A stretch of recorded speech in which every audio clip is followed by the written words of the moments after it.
Assalamu alaikum, this is Dr. Mariam Al-Abdallah, and this talk is going to be about design of removable appliances used in orthodontics. The reference for this talk is your 2 theoretical lectures and this book on orthodontic retainers and removable appliances, principles of design and use. Now, the first thing you need to know when you design a removable appliance, you need to acknowledge and respect the indications and the limitations of this type of appliance. We mainly use it to provide pressure or force to produce tooth movement, so as an active appliance, or we could use it as a passive appliance if we're going to use it as a retainer after active orthodontic treatment or as a space maintainer. Whatever active movement you're gonna design your appliance to provide, it's mainly gonna be simple tipping movement of an individual tooth, few teeth, or block of teeth. For example, expansion, of course, by tipping of teeth mesially or distally along the line of the arch, or tipping teeth labially or buccally, or tipping teeth lingually or palatally, and this is reduction of overjet, or to reduce overbite. So these are simple indications for removable appliances. The second thing you need to know to be able to design removable appliance are the different components of the appliance. We have active components, and those are the components needed to produce the pressure or the force to produce the wanted tooth movement. Retentive components are those components used to retain the appliance in place. Anchorage is to check the, let's say, active unit and anchorage unit action and reaction, and then reinforce anchorage as necessary. Base plate is the acrylic that connects all this metal framework together. We could make it basic, or we could modify it to serve a certain function. Active components in general could be grouped into 3 main groups: springs, screws, and elastics. Regarding the elastics, they are used to connect 2 attachments, usually one on the within the appliance, like a hook, and the other on a tooth that is, for example, impacted. And you give the patient instructions how to use it, and you provide them with a bag of these elastics, and then they have to go and just use it between these 2 attachments to provide the force to produce the necessary tooth movement. Screws usually come as 1 direction, 2 direction, or 3 direction screws, and they could be used to provide tooth movement in any direction, depends on how you cut the acrylic and where you position the screw. Now, regarding the springs, these are the different springs that we use. We use this spring to push a single tooth in the anterior segment labially. If I want to push 2 adjacent anterior teeth, then I use double cantilever. This spring is a 0.5 mm stainless steel wire. Double cantilever is usually 0.6 mm stainless steel wire. This spring is used to push a single tooth in the buccal segment buccally, and it's made of 0.5 mm stainless steel wire. Palatal finger spring is used to push a tooth or to tip a tooth mesially or distally within the line of the arch. Usually is made of 0.5 mm stainless steel wire. Buccal canine retractor is used to distalize a tooth and or push it palatally. So this is the active arm, and if you activate it by closing the coil, it should push that tooth, which is the canine, distally. And if you activate it in another direction, it will actually push the tooth palatally. So this is the buccal canine retractor. Again, it is made of 0.5 mm stainless steel wire.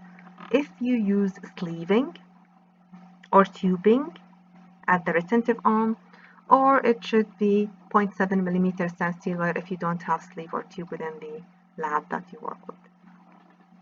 Robert's retractor is used to retract the upper labial segment, to push the upper labial segment palatally. Usually you could think about it as two buccal canine retractors connected with a labial bow, and usually it is made of 0.5 millimeter stainless steel wire with sleeving. You can see the difference between the retentive arm and the active arm. This is a retentive arm with sleeve or tube. If you don't have this in the lab, then you have to use 0.7 millimeter stainless steel wire. Labial bow is a classical retentive component, but you could modify it by increasing its length. Use a labial bow with reverse loop, or a longer labial bow of a 0.7 millimeter stainless steel wire, and modify it, and use it as an active component. Retentive components are distributed in a way to provide the best retention within the appliance. You should not under or overuse them. Classically, you need at least 3 points of retention distributed so that you get 2 posterior points of retention and 1 anteriorly, unless you are using expansion screws, because they will provide prompt and heavy forces when the patient starts to open that screw. So you need at least 4 points of retention distributed this way. The closer the retentive components to the active components, the more efficient they work. So just a reminder of the retentive components we have. We have Adam's clasp made of 0.7 millimeter stainless steel wire, and it is used on molars, premolars. You can modify it to include 2 adjacent teeth, and this is what we call double Adams, or an Adam with accessory clasp also could be used. In the anterior segment, we could use south end, 2 adjacent anterior teeth. They could be lateral central, or central and lateral on the other side. And it is made of 0.7 millimeter stainless steel wire. We can use ball-ended clasps, again 0.7 millimeter stainless steel wire, and they use the undercut within the embrasure. We can use C-clasp, 0.7 millimeter stainless steel wire, or again the classical anterior retentive component, which is the labial bow, 0.7 millimeter stainless steel wire. Now, regarding the acrylic, as I said, you can use it very simply to connect the metal framework only, or we could modify it to serve a certain function. In the anterior part, just behind the labial segment, we could build it up to provide a flat anterior bite plane. And usually this is used in growing patients to help reduce deep overbite. So the lower incisors should bite on it, the posterior segment separated, and this will enhance free eruption of the posterior segment.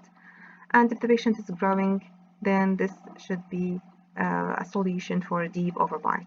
So an flat anterior bite plane could be used to reduce the overbite.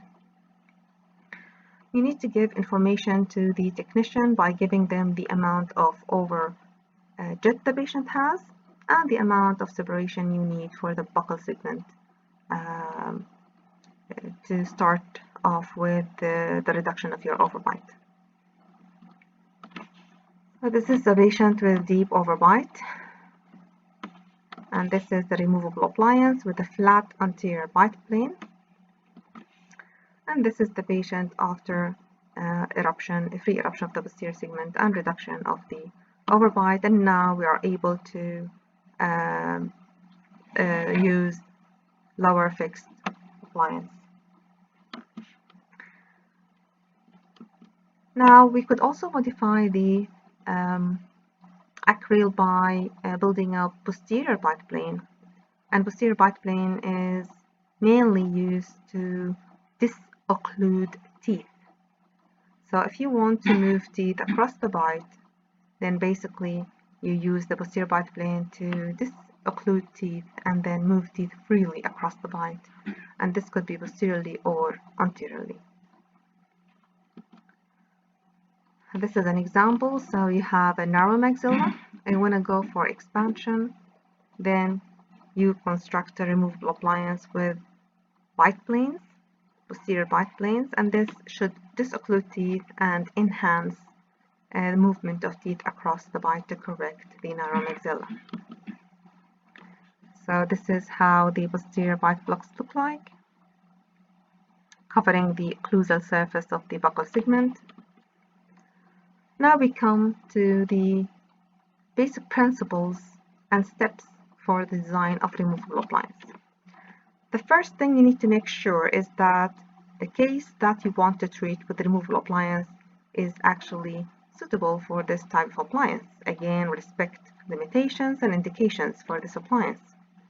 You need to make sure that you could actually treat the certain feature of malocclusion with this type of appliance. Now, the second thing you need to decide on is what active component could satisfy the tooth movement on planning. Once you choose your correct active components, then you move on to build and design the retentive components. As we said, we need at least 3 points of retention. We need to take into consideration teeth present and type of teeth and undercut and orientation of teeth to be able to get the best retention. If an appliance is retentive, then the patient could comply with the treatment and wear it comfortably. The fourth thing you need to do is to decide if you need to modify the acryl by adding a flat anterior bite plane to reduce the overbite or a posterior bite plane to disocclude the teeth. And finally, you need to think about anchorage. So you're having your active components moving a tooth or group of teeth. So you need to divide your appliance into the active unit, and then you decide on the reaction of this action of this tooth movement. And the reaction, the teeth that will be exposed to the reaction is actually the anchorage unit. And then you need to look at the root surface area, number of teeth, and decide, you do your calculations and you decide if your anchorage within that system, within that appliance is suitable or not. Do you need to reinforce anchorage? You need to increase number of teeth within the anchorage unit, reduce number of teeth within the active unit to make your appliance as effective as possible. Then this is the step where you decide and plan your anchorage. Now we're going to move to some clinical cases. The first case here we need to think about is as simple as possible. We need to design a simple removable appliance to correct this right lateral incisors in a crossbite. This is what we call in-standing incisor, and also the upper right second premolar also in crossbite. So we need to correct these two features. We need to forget about the rest of the problems that the patient has and focus on that specific feature. So the first thing we do is to make sure to choose the correct active components. And here for this lateral incisor, I want to push it labially, so I go for the spring 0.5 millimeter stainless steel wire. And for the premolar, I go for T-spring 0.5 millimeter stainless steel wire. And now I need to think about the retentive components. Now, for the first premolar on the right side, it's not possible to go for Adam's clasp because it will interfere with the movement of the 5 of the second premolar, because Adam's clasp on the 6 will have a mesial retentive arm, and this should interfere with the movement of the 5. So the alternative is to have Adam's clasp on the 7 on this side, and on the left side also the 7, because it happened that the patient had actually the 6 extracted on this side. Anteriorly, we could use labial bow 0.7 millimeter stainless steel wire, or we could use south end on the upper left 2 and 1. And of course, if I try to move these teeth across the bite, this will be prevented by the occlusion. So I need to add posterior bite plane to open the bite, sorry, to disocclude the teeth, and then to move the lateral and the premolar on the right side across the bite to correct the crossbite. Here, as we said, we could use Adam's, almost the same design, but here we could use actually Adams on the 7th and Adams on the upper left 4, and then south end as well. So we end up having 4 points of retention and 2 active components. So this is the lap form that is usually used, and you need to fill information like the name of the patient, the date, and then your name, the design, and then your signature. If this is for teaching purposes, then we use the student's name and the supervisor of the session, and then of course the appliance design and the signature of the student and the supervisor. Now we're going to come back to this patient with the crossbite on the lateral incisor. This is how we fill it.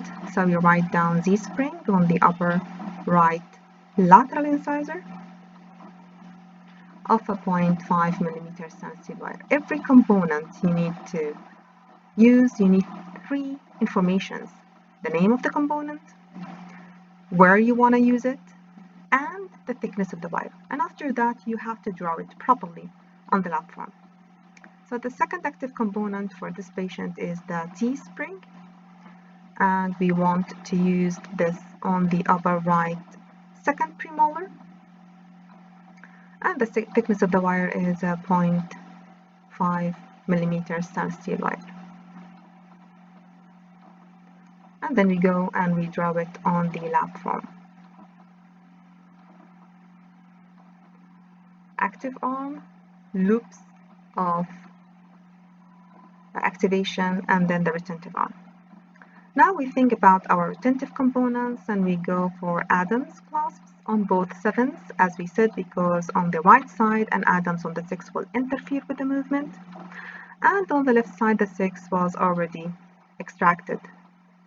So it's a good idea to go for the lab form and cross that tooth so that the technician is not actually confused. So we cross on the 6, we go to the 7, and we draw our Adams clasp. Now we move to our next component, and that is the anterior retentive components, and here we could use labial bow.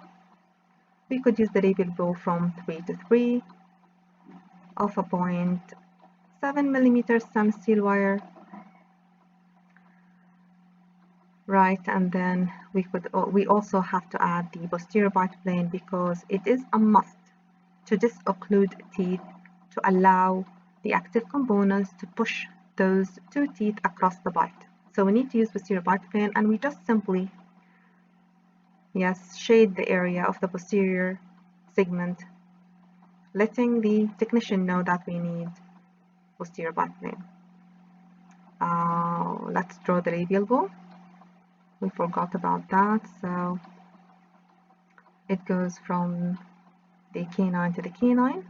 So this is the loop, active arm, retentive arm, and there we go. Okay. So this is the case after we use the removable appliance with the active Z spring and T spring to push them across the bite. Now let's move to this patient who's 8 years of age. Chief complaint is diastema. There are other problems going on, but the chief complaint is diastema, so we need something simple to correct this malocclusion. So the first step is to make sure that tipping movement is convenient for this case. So the upper incisors that we want to push mesially to close the diastema should be distally tipped. If they were upright or they were mesially tipped already, then the removable appliance should not be convenient. They should be distally tipped, and then we could use the appliance to tip them mesially. Active components to push the incisors or to tip the incisors within the line of the arch mesially is the palatal finger spring on each of the central incisors. So we have the active arm, then the coil, then the retentive arm, and because we have crowded area here, then we can use continuous arch or wire. For retention, we can use Adams on both 6s of 0.7 millimeter stainless steel wire, and we can add the labial bow for retention in the anterior segment. Alternatively, we could use C clasp in the anterior area for retention. This is how the appliance should look like from the fitting surface, and usually this is the palatal finger springs with the retentive arm being common.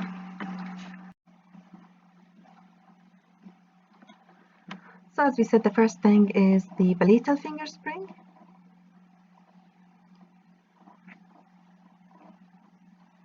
We need to define exactly where we want to use them, so that's the upper right and left central incisors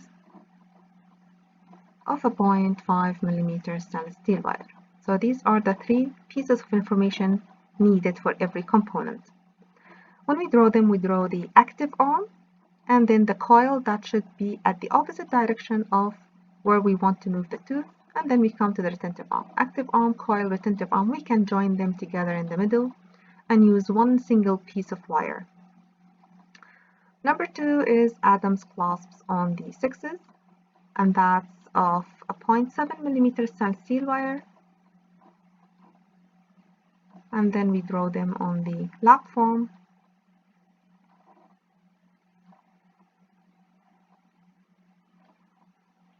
Now we need anterior retention, so we could use labial bow from C to C, from canine to canine of a 0.7 millimeter stainless steel wire. As we said, the alternative is C clasp on both canines, deciduous canines.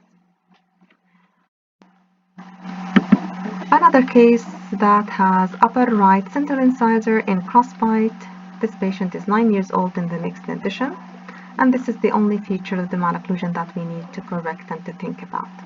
So we need to think of a simple removable appliance to correct the single tooth in Crossbite. And to do so, we need Z-spring as the perfect active component of 0.5 millimeter stainless steel wire. And because we have 6E, no 4, and on the other side we have 6E and fully erupted 4, then we can actually use double Adams on the left side on the 6 and the E of 0.7 millimeter stainless steel wire, and Adams on the 6 on the left side, and Adams on the 4 on the left side of 0.7 millimeter stainless steel wire. And of course, to allow the incisor to move across the bite, we need posterior bite plane. So we start with a Z-spring on the upper right central incisor.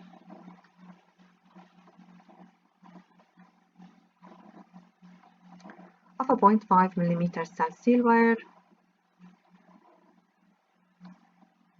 And we just go there and draw it.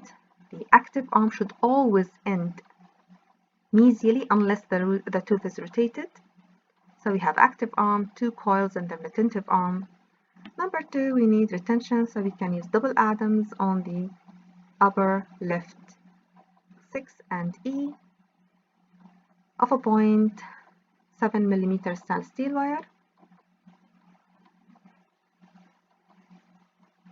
And then you just go and draw it on the lap form.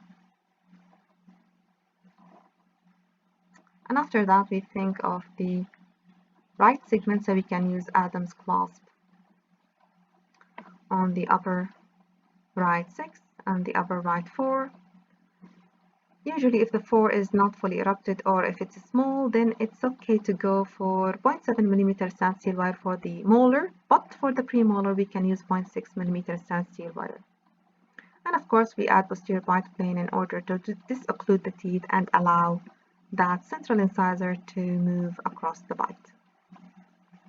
So this is the Adams on the 6, Adams on the 4, and then we shade the buccal segment to show and remind the technician to go for a posterior bite plane. Usually this is the Z-spring, and this is the activation and correction of the anterior crossbite. So this is the patient before and patient after, and this is the appliance that was used, Z-spring, double Adams, and Adams on the 4 and the 6. So although we corrected only the upper incisor, but the lower incisor responded automatically by going lingually as a result of the corrected bite. So you could see the gingival recession, and the proclination of this incisor was reduced and treated at the same time of treating the upper incisor.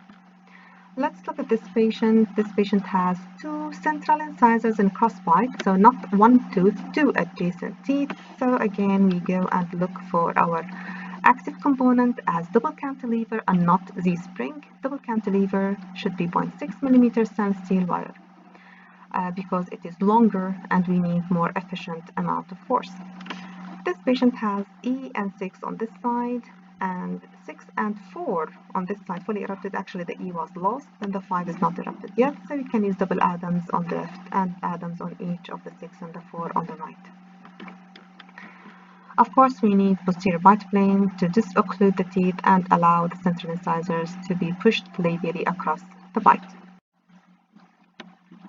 So we start with our double cantilever.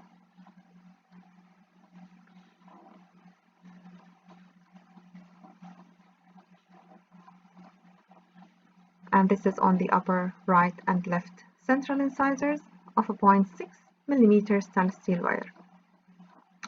For our retention, first we draw it, of course, like active arm, coil, second coil, retentive arm, and now we think about our retentive components.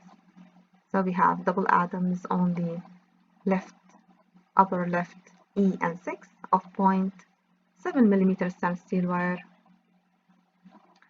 and we can use Adams on the 6 and Adams on the 4. As we said, we can actually use for both 0.7 millimeter stainless steel wire. I prefer to use 0.6 millimeter for the premolars. It will give me more gentle force and better engagement of the undercut. Of course, we should always remember to go for posterior bite plane to disocclude the teeth and allow these two incisors to move across the bite. So this is Adams on the 4, on the 6, sorry, and on the 4, and then we shade the buccal segment to show the posterior bite plane. So this is the patient before and after. Again, you could see that not only the upper crossbite, the anterior crossbite was corrected, but also the lower incisors, gingival recession, and problems starting to correct and get better. Another case where we have almost the whole anterior segmental crossbite, so not 2 teeth, but more. So we need to choose our active component properly. Z-spring is not convenient. Double cantilever is not enough anymore, so we can actually use anterior expansion screw where we cut the acryl from the canine to the canine, and then we add our expansion screw in that position. For retention, the patient has 6 on this side and fully erupted 4, and 6 and E on this side. So we can use Adams on the 6, Adams, double Adams on the 6 and the E on the right side, and we can use south end on both upper central incisors to provide 3 efficient points of retention. Of course, posterior bite plane to disocclude the teeth and to allow the proper correction of the anterior crossbite. We go for anterior expansion screw.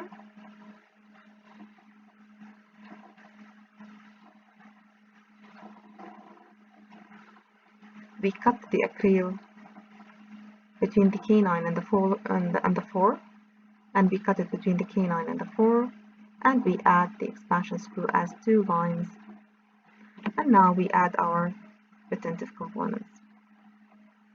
So we can use south end on both incisors of a 0.7 millimeter stainless steel wire, and this is how we draw it. And then we move to Adams, double Adams on the right side on the E and 6, 0.7 millimeter stainless steel wire,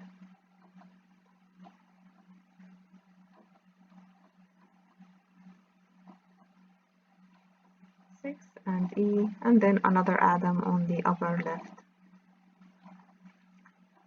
6 of a 0.7 millimeter stainless steel wire.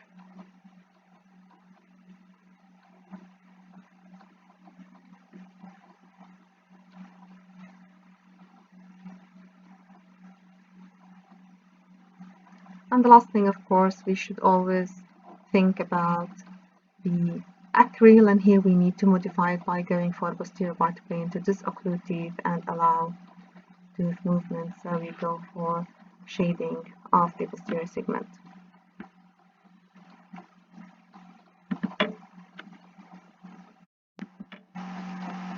So this is how the anterior expansion screw work. The patient should open it twice or 3 times a week, and this is the anterior segment fully being pushed anteriorly.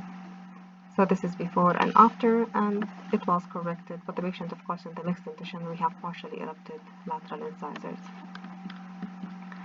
Another case where we have number 1, increased overjet, number 2, spaced upper incisors, number 3, proclined upper incisors. In addition, we have deep overbite.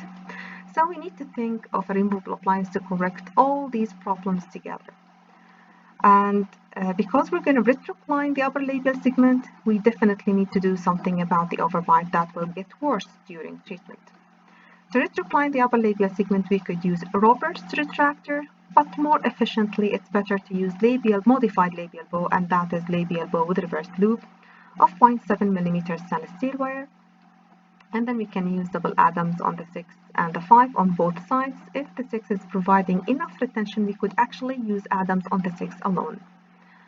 0.7 mm stainless steel wire, of course, the thickness of the Adams. And to correct the deep overbite, we can use anterior bite plane to free the occlusion and allow free eruption of the posterior segment and correction of the deep overbite. Again, we look at my active component. The first thing is labial bow with reversed loop. The reversed loop, as we said, should serve 2 functions. First, it will increase the length of the labial bow and increase flexibility, more gentle forces, and number 2, it will transfer the activation from closing the loop in the traditional labial bow to opening the loop with the reversed loop, and this is more efficient clinically. So a labial bow with a reversed loop of a 0.7 mm stainless steel wire, double Adams on both 6 and 5 on both sides of 0.7 mm stainless steel wire. And the modification of the acrylic is anterior bite plane, as we said, because we actually need to reduce the overbite. The overbite for this patient is increased, and it will be even further increased by retroclining the upper labial segment. So to solve this problem, and because the patient was still young, 11 to 12 years of age, then we can go for anterior bite plane to disocclude the teeth, the posterior teeth, and this should allow free eruption and reduction of the overbite.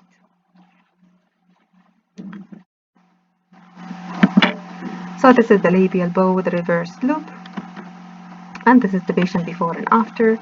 So you can see all spaces were closed, overjet was reduced, overbite was reduced, and upper incisors were retroclined.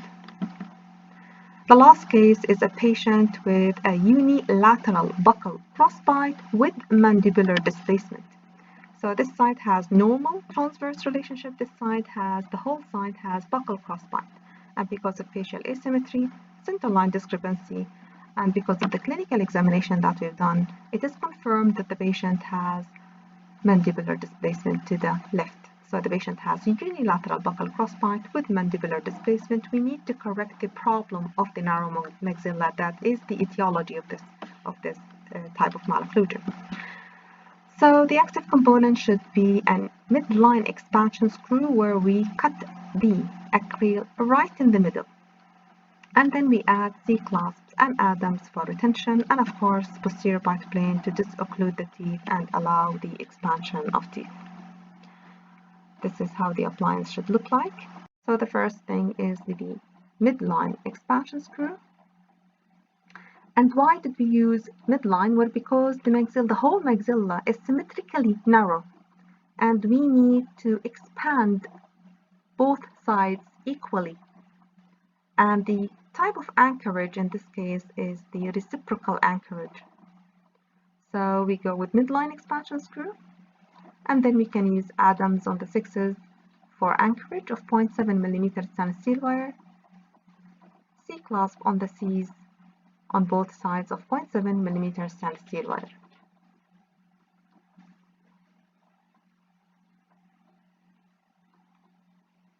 And that should give you enough retention.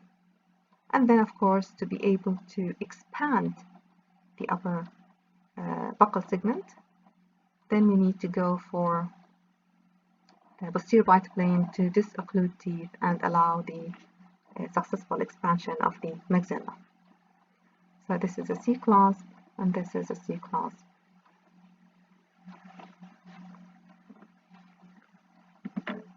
And then we go for shading of the maxilla, of the posterior segment to remind the technician of the posterior bite plane that we need.